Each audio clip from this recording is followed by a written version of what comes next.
How many of y'all have kids? I'm just curious. Here's what I need you to do. When I tell you this story, think about your kids.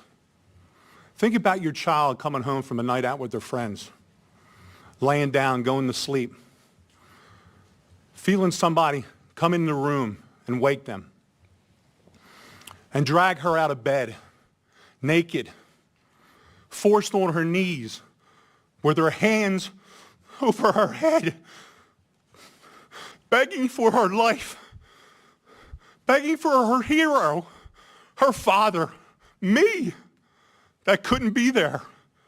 She was 5'3". She weighed 115 pounds. Bang! Dead. Gone. Why?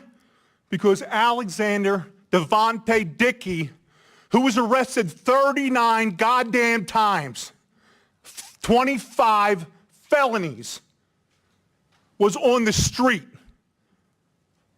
How about that?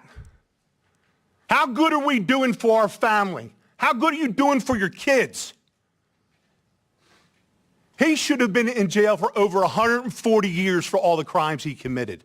You know how much time he spent in prison? A little over 600 days in 10 years. He's only 30 years old. He was committing 2.65 crimes a year since he was 15 years old, but nobody could figure out that he couldn't be rehabilitated. Well, you'd have to put him in prison to see if he could be rehabilitated. Isn't that the idea of prison? But no, my daughter wanted to be a teacher. She finally figured it out 2 weeks before she was executed. And I haven't heard a damn word from Byron Gipson in South Carolina. Not one word. 4 months, no communication. His biggest concern was that he was pissed off about my interview and how I made him look on the Fox News channel with Trey Gowdy. How pathetic is that? That we're letting our 22-year-old kid visiting friends. It's all she ever wanted to do was visit friends. And she literally was executed while on her knees begging for her life.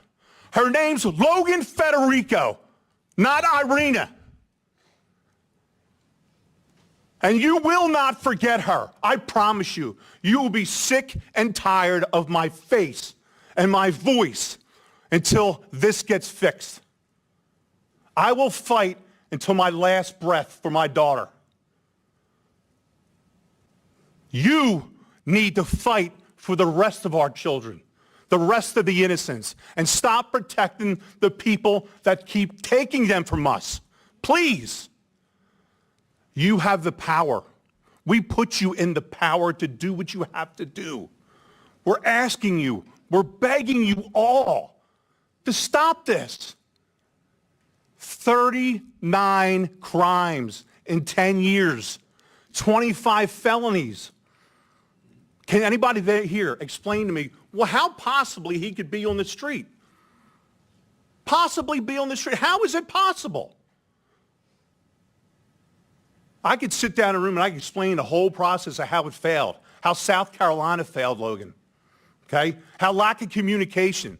What y'all did, you woke up a beast and you pissed off the wrong daddy.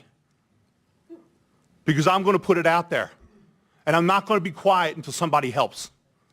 Logan deserves to be heard. Everyone on this panel deserves to be heard. And we will.